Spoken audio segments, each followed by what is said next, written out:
tayo. No? Dalawa lang klaseng tao sa mundo. Yung humble at saka yung maha-humble.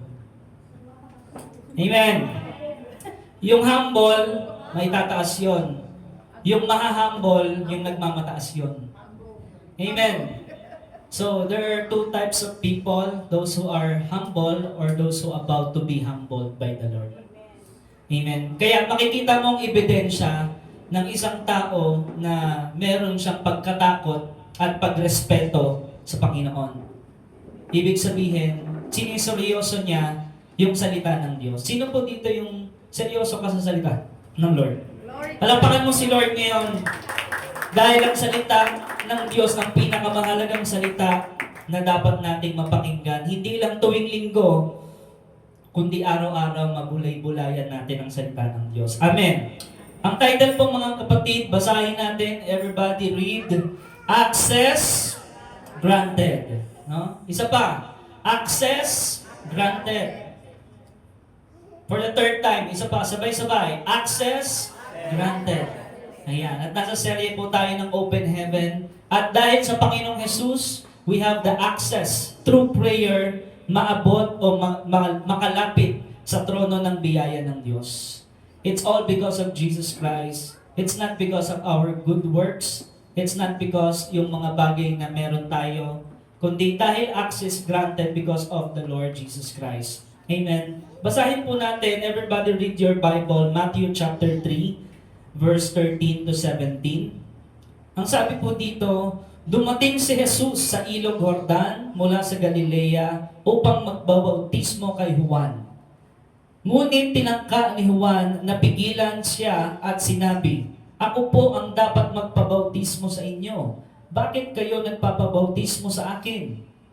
Subalit, sumagot si Jesus, "Hayaan mong ito ang mangyari ngayon sapagkat ito ang nararapat nating gawin upang matupad ang kalooban ng Diyos." Kaya pumayag si Juan. Nang mabautismuhan si Jesus, kaagad siyang umahon sa tubig. Nabuksan ang langit at nakita ni Jesus ang Espiritu ng Diyos na bumababang parang isang kalapati at dumapo sa kanya. At isang tinig mula sa langit ang nagsabi, "Ito ang minamahal kong anak na lubos kong kinalulugdan." No? So, sa ibang translation, meron pang sinabi doon, pakinggan ninyo siya. Amen? Sige po, tayo muna yung panandaliang manalangin. Ama naming Diyos na makapangyarihan sa lahat, salamat po sa araw na ito na kami nagtipon upang tumunghay muli ng iyong salita. Dalangin namin na maitanim itong malalim sa puso't isipan namin at ito'y Lord magbunga sa aming buhay ang iyong salita at ikaw maitaas. Tuloy-tuloy Panginoon, madeklara ang iyong kalwalhatian sa aming mga buhay. Salamat po Ama. We give you all praise and honor in Jesus' mighty name. Amen and amen. Palakpakan mo nga muli ang Diyos na buhay. Hallelujah. Buhay ba ang Diyos sa buhay mo? O para bang sinasabi mo, Pastor, parang walang Diyos sa buhay ko? Tutunghayan natin kung totoong may Diyos sa buhay mo, kapatid. At sinasabi doon sa ating nabasa, ang Panginoong Jesus tumupad sa Kanya pong layunin, misyon na ibinigay sa Kanya ng Ama. Kundi isundin ang Kanyang Diyos o ang Ama, ang Diyos Ama, upang maisakatuparan ang pagtubos sa mga tao. Sino po dito naniniwala si Kristo ang tagapagtubos ng ating mga kasalanan? Hallelujah. At ano po ba ang mga bagay na ipinakita sa atin ng Panginoon na sinasabi ng salita ng Diyos, He set the examples na siya ating dapat sundan. Una po mga kapatid, nakita natin lahat ng sinabi ng Diyos sinunod ng ating Panginoon. Amen? Mula siyang ipanganak hanggang siya ay nagsimula sa ministry nung siya ay 30 years old. Siya ay nagpabautismo bago sinimulan. Dineklara niya ang kalwalhatian ng Diyos sa kanyang buhay at nakita po natin ang banal na Espiritu na dumapo sa kanya. Amen po. Sino po naniniwala ang banal na Espiritu ay nasa iyo ngayon? Amen. Sa lahat po ng sumampalataya sa Panginoong Jesus, ang banal na Espiritu po ay nananahan sa atin. Sabi ng salita ng Diyos, ang ating katawan ang templo ng banal na Espiritu. Kaya naman yung mga bagay na akala mo hindi mo kayang gawin para sa Diyos, magagawa mo. Katulad po ng ating Panginoong Jesucristo. Yes, siya ang Panginoon. Pero siya'y nagkatawang tao. At hindi niya magagawa na maisakatuparan at sundin ang kalooban ng Diyos Ama kung wala ang banal na Espiritu. Kaya sabihin mo sa katabi mo, we need the Holy Spirit. Amen. We need the Spirit of God.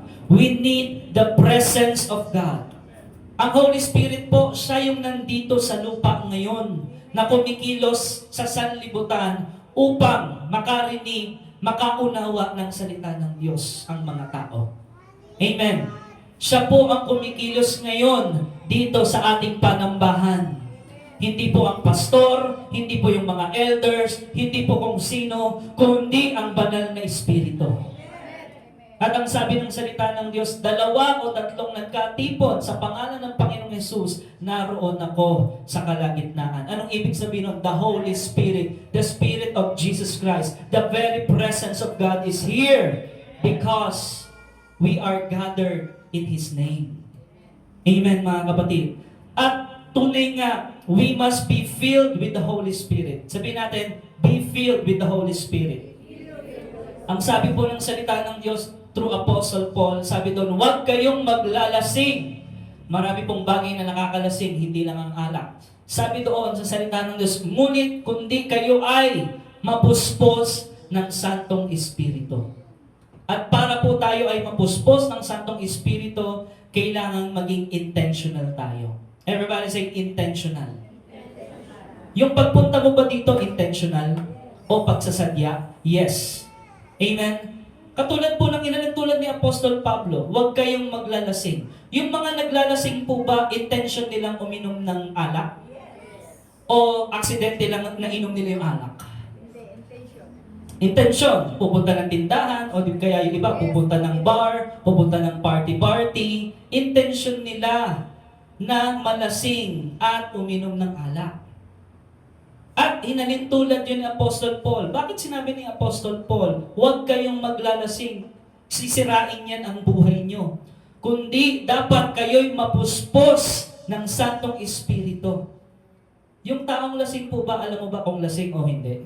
Yes. Alam mo, di ba? Kung ano-ano na sinasabi, di ba? Malayo pa lang, medyo alam mo na yung kilos eh. Tama ba? Sa mata pa lang, parang alam mo na eh, na under the influence, di ba, of vices, o ano bang mga bagay na nakakalasing sa mundo. Eh, ang taong puspos ng banal na Espiritu, halata ba dapat? Yes. Dapat halata. Amen. Kasi inalintulad yun ni Apostol Pablo. No? Nung ang Panginoong Hesus ay nag-minister, halata bang puspos siya ng banal na Espiritu? Yes. It must be evident in your life that the Holy Spirit is within you, dwelling in you, and empowering you. Amen. So kaya, the Holy Spirit, nung binautismuhan ng Panginoong Hesus, sabi doon sa verse 16, kaagad siyang umahon sa tubig. Amen? No? So naalala niyo yung nabautismuhan kayo? Lalo na yung mga bago lang nabautismuhan, di ba? Pagka lubog mo sa tubig, inahon ka kaagad, no? Ayun is a declaration that God is the King, God is your Savior, God is the Lord of your life. Amen? It is a public declaration at sinunod yun ng Panginoong Hesus. Kaya naman bumaba ang banal na Espiritu sa Kanya at pinuspos siya. At merong nagsalita. Makikita po natin, sabi doon sa verse 17, isang tinig mula sa langit ang nagsabi, ito ang minamahal kong anak na lubos kong kinalulugdan. Amen? This is my beloved Son, in whom I am well pleased. Sabi po ng Diyos Ama na nasa langit. So makikita po natin dito yung triunity. Everybody say triunity. No? Konting theology po muna tayo. Father, everybody say Father, the Son, and the Holy Spirit. They are three distinct persona. Yung anak, hindi siya yung father. Yung Father, hindi siya yung Holy Spirit. Yung Holy Spirit, hindi rin siya yung anak at hindi rin siya yung Father. They are three distinct persona, but they are one. Amen. Katulad po natin, marami tayo ngayon, pero iisang katawan. Amen. Iisang espiritu. Iisa ang banal na espiritu. Amen. So, ibig sabihin mga kapatid, God the Father in heaven, Jesus here on earth, and the Holy Spirit working in the atmosphere. Hallelujah. At sa panahon natin ngayon, mga kapatid, the Holy Spirit is here. No? Jesus is at the right hand of the Father in heaven. Kaya, ano yung title natin? Access. Isa pa, access. Granted. Because the Holy Spirit is here, and when you pray in the name of Jesus, the heaven is open. Sabi ng salita ng Diyos, the prayer of a righteous man is powerful and effective. Why? Is it because he is righteous? No. It's because of the Holy Spirit, and it is because Jesus is at the right hand of God, mediating for us. Kaya nasasagot yung panalangin, hindi dahil sa iyo, kundi dahil tayo ay vessel, instrumento ng Panginoon at ng banal na Espiritu na tayo inudyukan para manalangin at access granted because Jesus already paid our sins. Kaya kapag ikaw ay nanalangin, pasok sa kalangitan. Sabihin natin, open heaven. Sabihin mo sa katabi mo, heaven is now open for you. Ayan. Hindi pa siya mamamatay sinasabi lang, heaven is now open for you. Amen. Baka isipin, si pastor, gusto na akong paunahin sa langit. Hindi. It means the heaven is watching. Sino dito na naniniwala ang Diyos pinapanood tayo? Sabi ng Biblia, the eyes of the Lord are on the righteous people. Binabantayan. At ginagamit niya pa yung kanyang mga anghel to minister yung mga anak ng Diyos. Amen. Kaya napakahalaga po nung ginawang senaryo na ito ng Panginoong Jesus because this is the empowerment of the Holy Spirit for the Lord Jesus Christ to do the ministry, do the work of the Father, do the will of the Father. Amen? Kaya He is consistently, everybody say consistent. Ang dapat po bang pagsunod sa Diyos every Sunday lang o every day? Sino dito yung alam niya every day? O sino dito yung alam niya every Sunday lang? No? Sa next Sunday na ulit ako susunod sa Lord.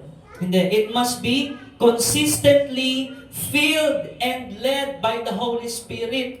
Ang sinasabi po ng salita ng Diyos, wala tayong kapangyarihan sa ating kasalanan o sa kapangyarihan ng laman.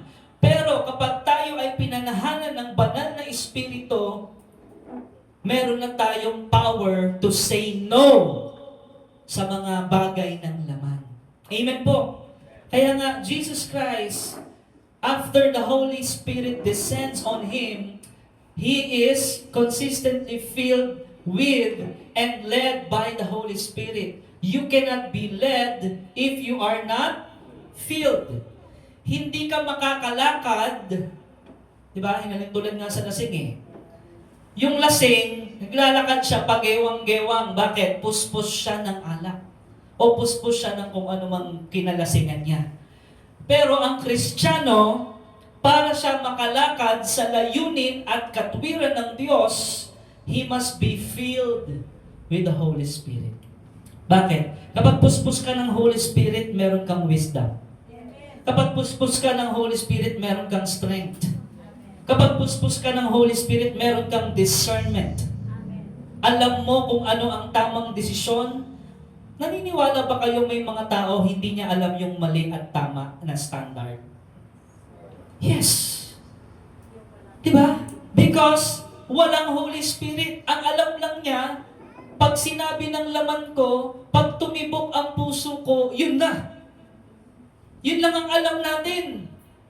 Kaya salamat sa Panginoon, ipinagkaloob ang kanyang espiritu, the very presence of the Lord. Because without the Holy Spirit, we cannot do the will of God. Hindi tayo magiging dapat sa Diyos, hindi tayo magpapawalang sala kung hindi natin tinanggap ang Panginoong Hesus at kung hindi tayo lalakad ayon sa kalooban ng banal na Espiritu.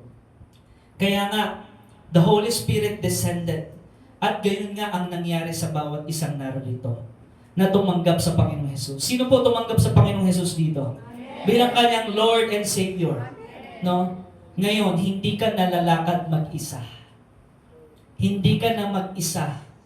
No? Katulad ng mga taong nade-depress or talagang mataas yung anxiety level, they think they are alone. They think sila lang yung lumalaban sa laban nila sa buhay. Pero ang sinasabi ng Panginoon, anak, hindi ka mag-iisa. Papasukin mo ako sa pintuan ng buhay mo at papasok ako at magsasalo-salo tayo, sasamahan kita kahit saan. Yan ang pangako ng Lord. Hindi kita iiwan, hindi kita pababayaan. Yun ang sinabi sa Revelation 3:20. Amen po mga kapatid. Ang sino mang magpapasok sa Panginoon, sa kanyang buhay, ibig sabihin yung tinanggap mo siya, kinilala mo siya, siya ang iyong Savior, siya ang iyong Creator, siya ang iyong Lord. He is Lord of your life. Kapatid, bawat laban, bawat problema, kasama mo ang Diyos. Sino dito yung gusto niya, kasama niya si Lord sa bawat lakad? Amen. Amen. Kasi naranasan nating lahat yung wala kang Diyos na kasama. Di ba yung di mo pa kilala si Lord dati? Wala kang Diyos na kasama, tapos isa kang lalaban, mag-isa kang lalaban. Alam niyo kung bakit tumataas ang rating ng suicide? Because they think they are alone. They think there's no hope. They think wala na talagang magagawa. Sirang-sira na ang buhay ko. They think that way. But God intercedes. God intervenes. The Holy Spirit intervenes. Just like what happened to Apostle Paul. Grabe yung pagkapusakal. Grabe yung kanyang pagpapatay sa mga tao ng Diyos. But there is an encounter. Kumilos ang banal na Espiritu and Apostle Paul, nagkaroon siya ng renewing of the mind. Nagkaroon siya ng pagbabago ng isip. Ibig sabihin, repentance. Nagsisi siya sa kanyang mga kasalanan. At nakalakad siya ayon sa banal na Espiritu. Amen po mga kapatid. Alam mo po ba, pag kasama mo ang Diyos, kahit anong hirap ng problema, magtatagumpay ka. Basta't kasama mo ang Diyos. Sabi ni Moses, Lord, hindi na kami pupunta doon sa promised land kung hindi ka lang namin kasama. Kasi si Lord, sabi niya kay Moses, ang titigas ng ulo ng mga Israelita. Sige, punta na kayo doon, pinramis ko sa inyo yun. Sa inyo na, punta kayo pero hindi ako sasama sa inyo dahil ayaw niyong makinig sa akin. Go. Take it. Pero anong sabi ni Moses, Lord, hindi na lang din po kami pupunta kung hindi ka lang din namin kasama. Sino dito yung ganun yung kanyang parang pag-uugali sa buhay? Lord, hindi ko na to gagawin kung hindi mo rin lang kalooban. Lord, itong desire ng puso ko, yung pangarap ko na ito, hindi ko na to susundin kung hindi mo rin lang kalooban. Amen? Let your will be done, Lord. And andun ang Holy Spirit, you will be led by the Holy Spirit. Kaya po mahalaga ang prayer. Amen? Sino dito yung hindi niya alam kung ano yung pananalangin niya? I have a good news. Ang sabi ng salita ng Diyos, ang banal na Espiritu ang tumutulong sa ating mga kahinaan. Hindi mo alam ang sasabihin mo? Basta't lapit ka sa Panginoon. Ang Holy Spirit ang siya rin mismong tutulong sa iyo kung anong dapat sabihin sa Diyos. Amen? Kaya mangyayari yung open heaven. Mangyayari yung access granted. Mangyayari yung answered prayers. Because that is the promise of God. The promise of God is sure. 101% sure. The question is, where is your faith? The question is, who is Jesus for you? Who is Jesus to you? Siya ba talaga'y Panginoon mo? Siya ba talaga'y sandigan mo? Siya ba talaga'y pinapakinggan mo? Siya ba talaga'y ino-honor mo sa buhay mo?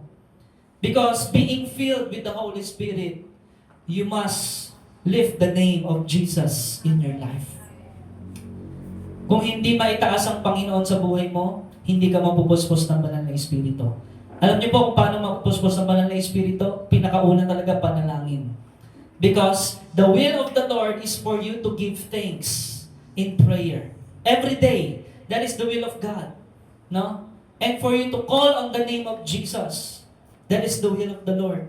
Kaya makikita po natin dyan na puspos ang ng banal na Espiritu ang Panginoong Jesus. At merong nagsalita, a voice from heaven. Meaning, nagsalita ang Diyos. Sino dito, sinasabi niya, Pastor, talagang kailangan ko ang salita ng Diyos. Amen? Maging ang Panginoong Jesus, nung siya'y nagkatawang tao, ano yung kanya talagang pinanghawakan? Salita ng Diyos. Kahit siya na mismo yung salita eh. Amen? Dahil siya'y nagkatawang tao, nandoon pinagkaloob ang banal na Espiritu, ipinakita sa ating lahat na posible pala ang open heaven. Posible pala ang makasunod sa Diyos. Yes, mahirap dahil kalaban mo sarili mo, kalaban mo ang laman mo, kalaban mo yung sanlibutan, kalaban mo pa si Satanas. Pero ang sinasabi ng Panginoon, if God is for us, who can be against us? Walang mahahadlang kung ang Diyos ang iyong kaagapay sa buhay.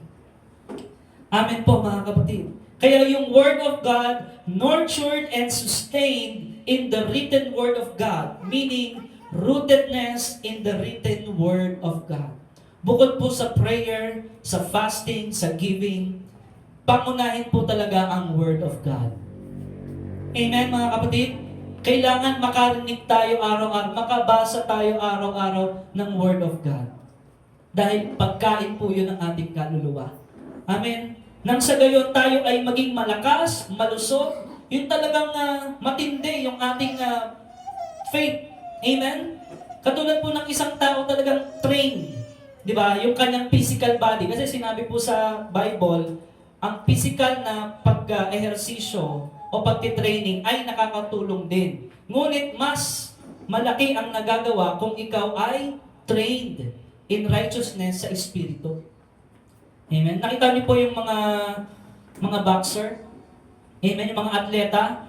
Kailan po sila naghahanda? Kapag araw ng laban o bago yung laban? Kapag araw na ng laban o bago pa yung laban?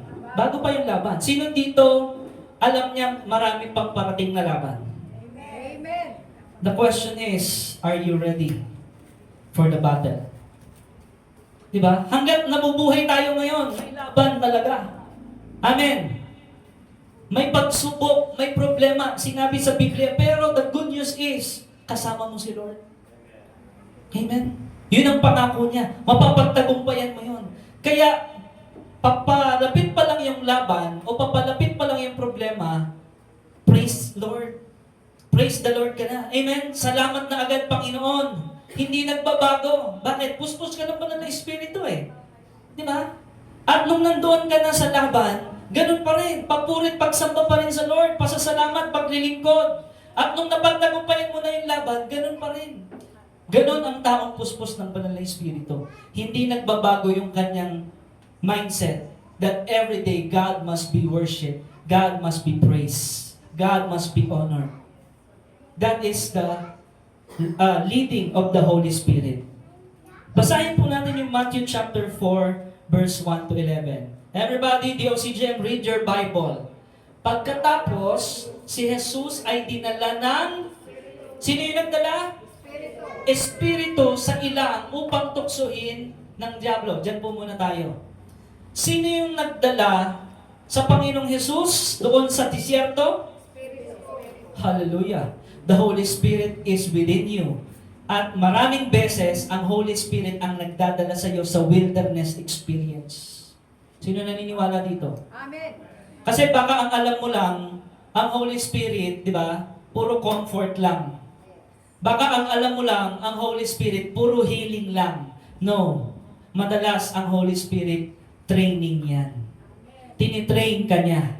Para ano? Para maging matibay ka. Para ano? Para maging pagpapala ka sa iba. Para ano? Para magampanan mo yung assignment na binigay sa iyo ni Lord. Amen? Kaya, Jesus was led by the Spirit in the wilderness to be tempted by the devil. No? Andun pala ang Holy Spirit din ang nagtatry sa isang Kristiyano kung talagang dalisa yung puso mo. Siya'y nag-ayuno sa loob ng 40 araw at 40 gabi, kaya't siya'y nagutom. Sabi sa verse 3, dumating ang diablo at sinabi sa kanya, kung ikaw ang anak ng Diyos, gawin mo ngang tinapay ang mga batong ito. Ngunit sumagot si Jesus, nasusulat. Everybody say, nasusulat. Hindi lamang sa tinapay nabubuhay ang tao, kundi sa bawat salitang nagmumula sa bibig ng Diyos. Pagkatapos, dinala siya ng diablo sa Jerusalem, ang banal na lungsod, at pinatayo sa tuktok ng templo. Sinabi nito sa kanya, kung ikaw ang anak ng Diyos, magpatihulog ka, sapagkat nasusulat, sabi ng diablo, no? Gumamit din ng nasusulat, sa kanyang mga anghel, ikay itatagubilin, at sa kanilang mga kamay, ikay aalalayan, nang sa mga bato, paamoy hindi masaktan. Ano po ang sagot ng Panginoon? Ngunit, sumagot si Jesus, nasusulat din naman, huwag mong susubukin ang Panginoon mong Diyos. Pagkatapos, dinala siya ng diablo sa isang napakataas na bundok at ipinakita sa kanya ang lahat ng kaharian sa daigdig at ang karangyaan ng mga ito. Sinabi ng diablo sa kanya, ibibigay ko sa iyo ang lahat ng ito, magpatira pa ka lang at sumamba sa akin. Sabi ng Panginoong Hesus, lumayas ka, Satanas, sapagkat nasusulat, ang Panginoon mong Diyos ang dapat mong sambahin at siya lamang ang dapat mong paglingkuran. Pagkatapos, iniwan na siya ng diablo. Dumating naman ang mga anghel at siya'y pinaglingkuran nila. Hallelujah! This is one of the greatest first ever scenario pagkatapak ng Panginoon sa kanyang ministeryo. Sipin mo, kakabautismo lang, laban na agad. Sino dito na-experience yun? Hallelujah! Pero, nandoon ang banal na Espiritu. At pinangahawakan ni Kristo ang salita ng Diyos. At siya mismo ang salita ng Diyos. Amen? Kaya, ang sabi po ng Biblia, the Spirit of the Lord, di ba? Yung word is the Spirit. Amen? The sword of the Spirit is the word of God. Amen po. Nakita niyo po ba nung nag-espadahan sila? Walang sinabing espada doon. Pero ako, nakita ko. Alam mo kung bakit? Nasusulat! Huwag mong subukin ang Panginoon mong Diyos. Si Satanas sumugod din ng espada. Nasusulat! Gawin mo ng mga tinapay ang mga batong ito. Nasusulat! Pagtatagubilin ka ng mga anghel ng Diyos, di ba? Sa mga anghel at di ka masasaktan. Gumamit din ng word eh. Kaya kung hindi ka rooted, hindi ka nurtured, hindi ka matured in the Word of God, maaring madaya ka pa rin ng diablo. Hindi ka basta-basta naniniwala sa kung sino-sinong mga pastor. Hindi porket cute si Pastor Dean, maniniwala ka na. Amen! Ang nararapat mga kapatid, ang sabi ng Panginoon, Mateo 4:4, hindi lamang, yung sword of the Spirit nandun eh, hindi lamang nabubuhay, yun yung nasusulat, hindi lamang nabubuhay sa tinapay ang tao, kundi sa bawat salitang nagmumula sa bibig ng Diyos. Kaya malalaman mo kapag ang isang Kristiyano nangingisay na eh. Di ba? Ano-ano na eh. Di ba? Hindi niya na alam yung gagawin niya eh. Hindi nagbabasa, hindi nakikinig ng salita ng Diyos. Di ba? Yung laging nagpa-panic attack. Di ba? Bakit? Ano ba ang laban doon? Salita ng Diyos. Panalangin, nag-ayuno at salita ng Diyos. Yun ang ating sandata, mga kapatid. That is the example that we must follow. Yung pinakita ng Panginoong Hesus. Kaya maraming Kristiyano, quote and quote, bagsak talunan. Bakit? Binaliwala ang salita ng Diyos. Binaliwala din yung pagtitipon. Binaliwala din yung panalangin. Kaya anong resulta? Puputok-tihin ka ng mga buitre. At ang buitre sa Biblia, si Satanas. Ano ba yung buitre? Vulture. Scavenger. Nag-aabang lang. Kapag ikaw ay mahina na, di ba ganyan yung mga vulture eh? Saka aatake at papatayin ka. Pero kung may salita ka ng Diyos, you are strengthened by the Word of God. Kumbaga sa mga atleta, di ba? Sinuntok si Manny Pacquiao sa tagiliran. Wala lang eh. Bakit? Trained eh. Matibay. Amen? Hindi basta-basta babagsak. Bakit? May salita ng Diyos spiritually.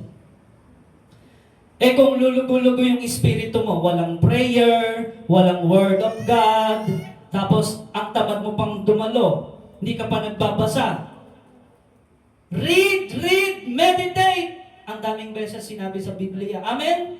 Because, bakit sinasabi yon? Hindi yung sinabi ng wala lang, because it's for your own good, for your own protection, for you to experience open heaven. Amen. Kaya ang daming beses, inulit-ulit. Di ba? Bulay-bulayin nyo, basahin nyo. Romans 10:17. Ang pananampalataya ay nanggagaling sa pakikinig at pakikinig ng salita ng Diyos. The question is, iba yung nakikinig sa pinapakinggan talaga. Iba yung hearing, that's one principle. The other principle is listening. Amen? Hindi po basta-basta nahahasa ang espada kung hindi ulit-uliting pukpukin, kung hindi ulit-uliting idaan sa apoy para maging matalas at handa. Pinapanday. Di ba, mga kapatid? Yan ang sinasabi ng salita ng Diyos. Kaya, kumbaga, ano ba yung paghampas lang, di ba? Isang hampas mo lang ng espada, which is the Word of God, alis na agad si Satanas. Bakit? Ang talas eh. Hindi makalusot eh. Eh kung hindi matalas, wala kang meditation, wala kang prayer, wala ka pang regular attend sa mga gawain ng Panginoon, paano na? E di hampas ka ng hampas kay Satanas, hindi siya tinatablan kasi mapuron. Hindi lumalayas kasi mapuron. Amen? Bakit po nagtatagumpay, ang daming tagumpay na nangyari sa buhay ni David? Sobrang daming kalaban, pero bakit siya nagtagumpay? Handa siya. No? Iba yung handa kesa yung mga ugaling bahala na si Batman. Amen po. Tinuturo ba sa Biblia yung paghahanda? Amen. Ito yung ginawa ng Panginoong Hesus ng paghahanda. At alam mo kapatid, dito sa pinakita sa atin, habang naghahanda ka, maraming gumugulo. Habang naghahanda ka, maraming distraction, maraming magchat-chat sa'yo, maraming istorbo. Kasi nililito ka para hindi ka makapaghanda. Dahil may paparating na laban. Pero ano yung dapat mong pakinggan? The voice of the Lord. Yun lang ang pinapakinggan ng Panginoong Yesus nung siya'y nagkatawang tao. The very voice of God. He is rooted and nurtured in the Word of God. Kaya handa siya sa wilderness. Amen? Bakit maraming Kristiyano pagdating sa wilderness, hindi handa, hindi alam yung gagawin? Nagtuturo ng sisisihin. Di ba? Pagdating sa disyerto, sa wilderness experience, sa mga pagsubok sa buhay, bakit marami kahit Kristiyano hindi alam ang gagawin? Kulang sa salita ng Diyos. Hindi alam yung nasusulat. Mahalaga ba ang Bible study? Amen. Mahalaga ba ang meditation? Amen. Mahalaga ba ang prayer? Gusto mong maging malakas sa espiritu? Gusto mong ma-experience yung open heaven? Gusto mo yung access granted? Di ba? Na full confidence in the throne of God? You must be filled with the Holy Spirit and be nurtured by the written Word of God. Amen? Kasi ang wilderness experience, nandun ang dyablo.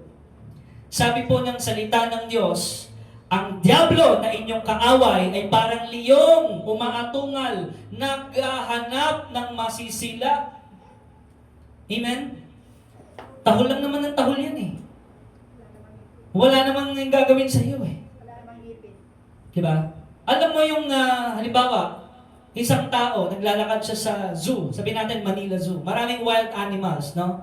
Tapos may mga tumatahol doon, tama? Huwag mong pansinin. Wala namang magagawa sa'yo kasi nakakulong yun eh. Yes. Hallelujah. No? Pero pag pinansin mo yung tahol niya, in other words, pag pinansin mo yung tukso niya, in other words, pag pinansin mo yung alok niya, at ginanon mo yung kamay mo sa kulungan, lalapain ka niya. Amen? Nakipag-appear ka pa dun sa gorilla. Eh, wild animals yun. Eh, di hinila ka nun. Kinain. Tama? Mga kapatid, nakukuha niyo po ba yung ilustrasyon? Ganun po yun. Ang diablo, parang liyong umaatong at tumatahol-tahol lang yan. No? Pag sinaway mo yan, in the name of Jesus, walang magagawa. He will shut his mouth. Pero maraming Kristiyano, hindi alam anong gagawin. Ang dami nang tumatahol. Ang dami nang naniningil, pastor. Ang laki na ng bills. Naunawaan nyo? Andyan na, parating na yung katapusan. Mas takot ka pa sa katapusan kaysa sa katapusan ng mundo. Ang daming tumatahol, ano? Maingay ang sanlibutan. Sa gitna ng ingay ng sanlibutan, anong boses ang pinapakinggan mo?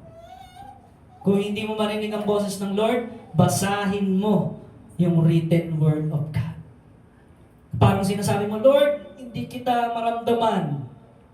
Hindi mo maramdaman ng Panginoon? Basahin mo yung salita niya. Mangungusap siya sa'yo. Pumunta ka kung saan nagtitipon ang mga anak ng Diyos. Salita ng Diyos maririnig mo doon. Amen? That's the battle, mga kapatid. Kaya access granted because mapapagtagumpayan mo yung lahat ng oposisyon. Maraming oposisyon sa buhay.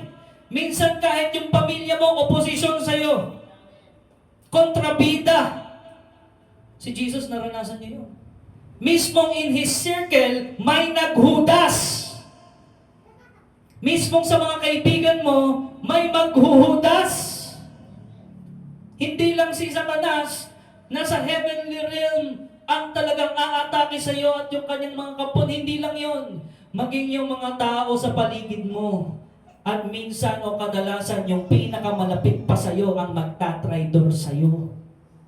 Naranasan yun ni Jesus. Tinraidor siya ni Peter, tinraidor siya ni Judas. Pero ang ginanti ng Panginoon, pag-ibig. Bakit? Nasusulat. Bless those who curse you. Love your enemies. Madali po ba yun? Hindi. You must be filled with the Holy Spirit. Madali po bang magpatawad? Meron pong nagpatotoo. No? Nagawa niyang magpatawad, hindi niya akalaing nagawa niyang magpatawad. Ano yung nagawang kasalanan sa kanya? Pinagnakawan at pinatay yung kapatid niya. At nung pinuntahan niya sa kulungan, Ang sabi ng laman niya, gumanti ka. Di ba? Tadyakan mo hanggang sa mamatay. Sipain mo sa ulo. No? Pero may bumoses. Ano yung bumoses? Yung naitanim na written word of God sa puso niya. Love your enemy. At parang sinabi raw sa kanya, namatay rin ako para sa kanya. Sa kriminal na yan. Namatay rin ako sa krus para sa kriminal na yan. Anong ginawa niya? Niyakap niya at umiyak siya. At nag-iyakan sila doon sa kulungan. Nagtaka yung mga pulis, anong nangyayari? At yung ibang mga preso, hindi nila alam. Yung kapatid pala ng pinatay, yung naroon sa loob, at nagbahagi ng salita ng Diyos. Yan ang nagagawa ng banal na Espiritu sa isang taong tunay na tumanggap sa Panginoong Hesukristo. Amen. Hindi mo akalaing magagawa mo. Hindi mo akalaing maiibig mo yung isang tao. Hindi mo akalaing mauunawaan mo.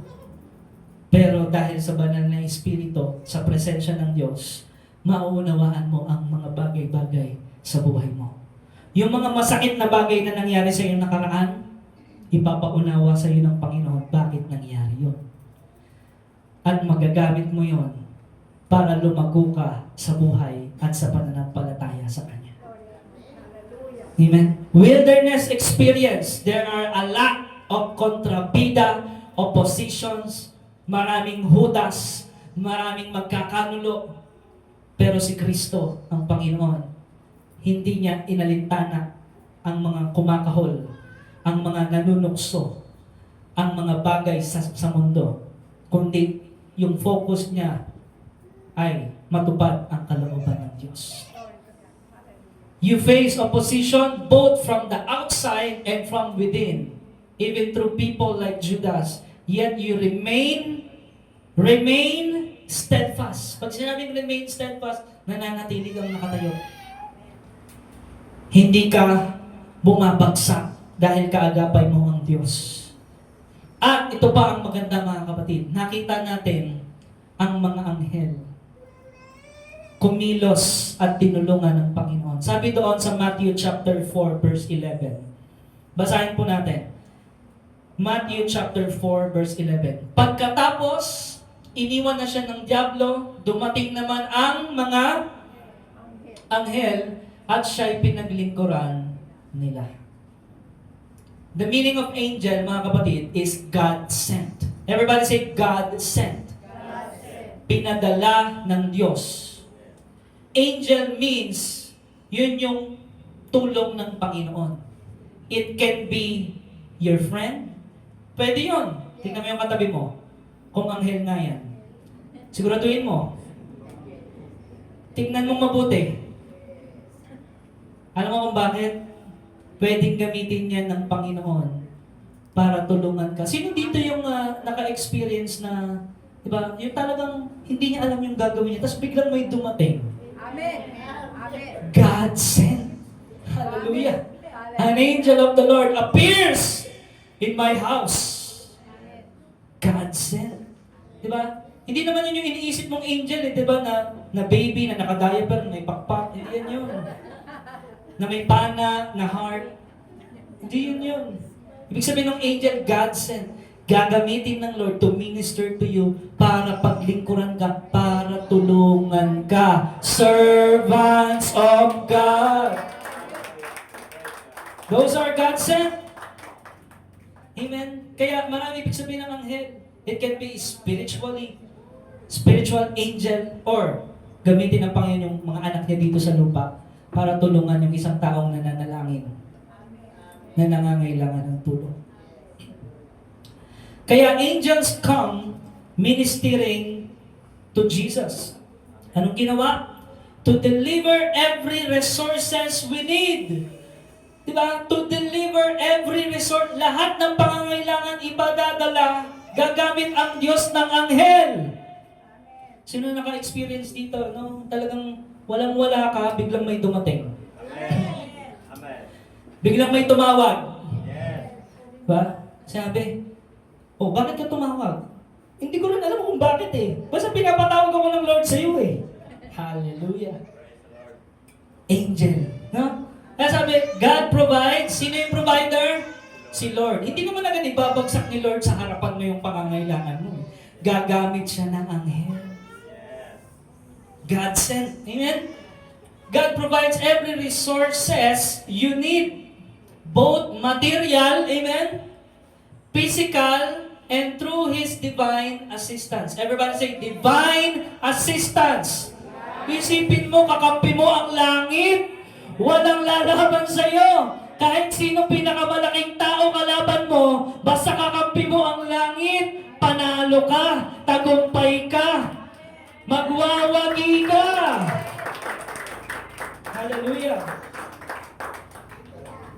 The highest throne is heaven. The throne of God. Amen. Kahit anong connection mo dito sa lupa, kung wala kang connection sa langit, wala rin katagumpayan. Kaya ang una dapat connection mo ay sa langit.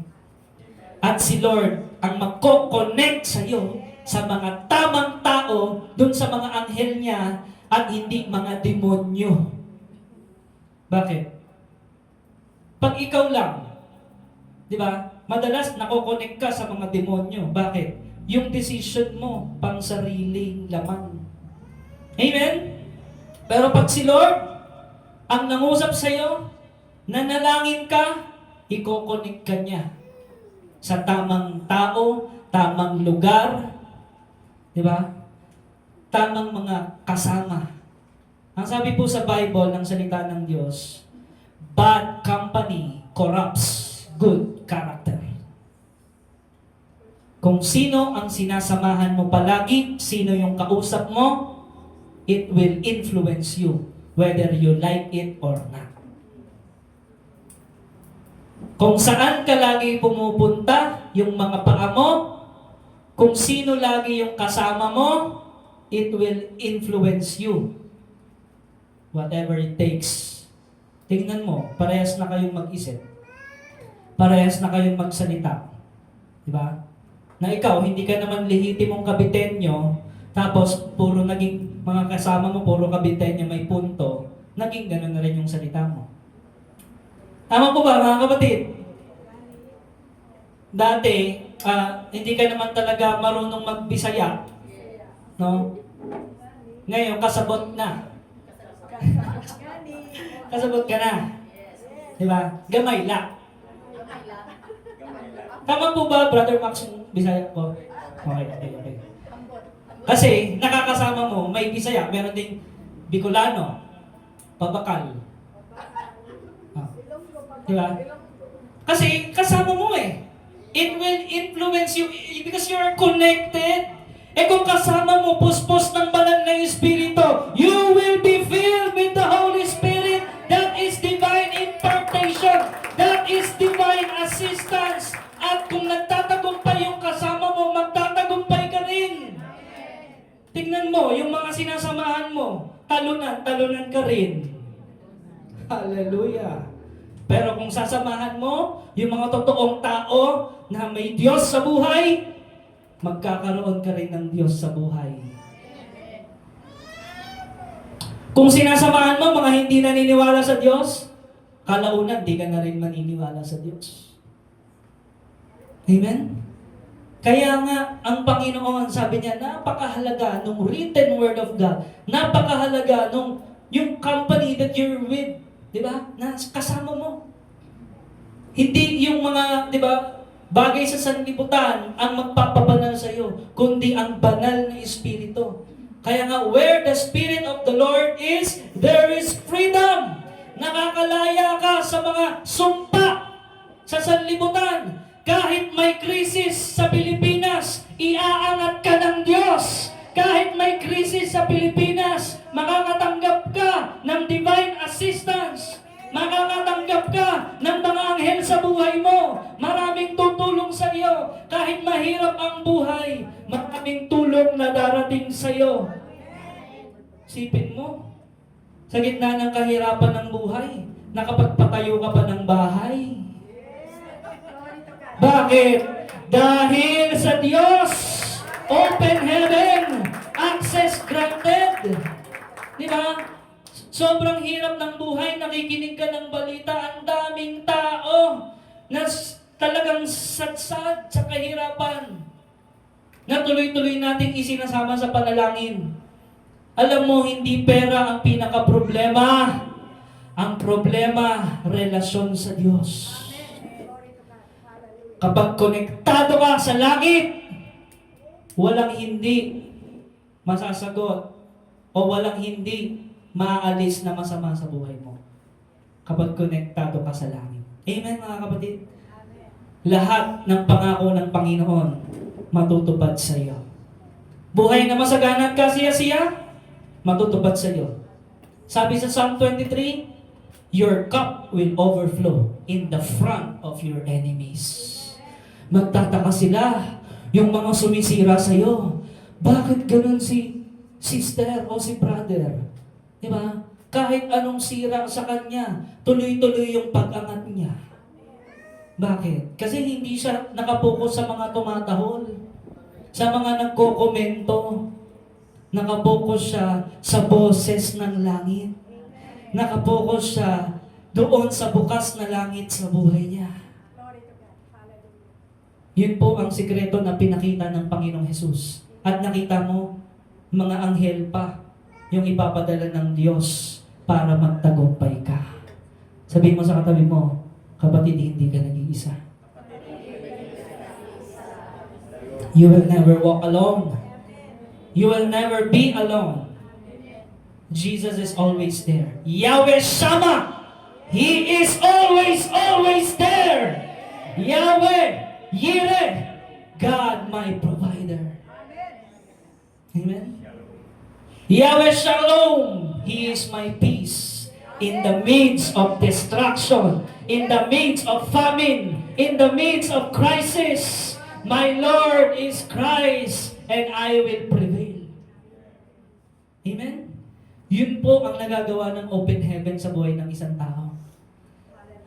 Kaya mga kapatid, again, open heaven means you must be filled, number one, with the Holy Spirit. Amen? You must be rooted and nurtured in the Word of God. No. Number two, there is a voice from heaven, meaning the written Word of God. You must handle it well. Huwag mong i-reject, huwag mong babaliwalain. Amen? Number three, kapatid, there will be wilderness experience. Yan ang open heaven. Hindi pag sinabing open heaven, puro blessing, puro blessing. Marami dyan training. Marami dyan wilderness experience. Marami dyan tinuturuan ka ng Diyos. Inaalaw ng Panginoon yung mga variety of trials to refine your faith. To refine your character. And when your character is developed, you will be a blessing to many people. That's the purpose of the wilderness. Ano yung purpose ng buhay mo? Para magamit mo yan bilang pagpapala rin sa ibang tao. Diba? Kaya nga, sabi ng salita ng Diyos, I will go with you. Sabi sa Isaiah, diba? I will go with you through deep waters. Kahit sa malalim na tubig, kasama mo ako. Malalim na pagsubok na para bang hindi ka na makahinga. Ako ang oxygen mo. Amen? I will go with you through. Pag sinabing through, dinadaanan lang. Huwag mong tambayan. Problema, nakatambay ka na sa problema. Wala ka nang ginagawa. Nagmumukmuk ka na lang. Diba? Nagsiself-pity ka. Kawawa naman ako. Waray sura, waray bugas.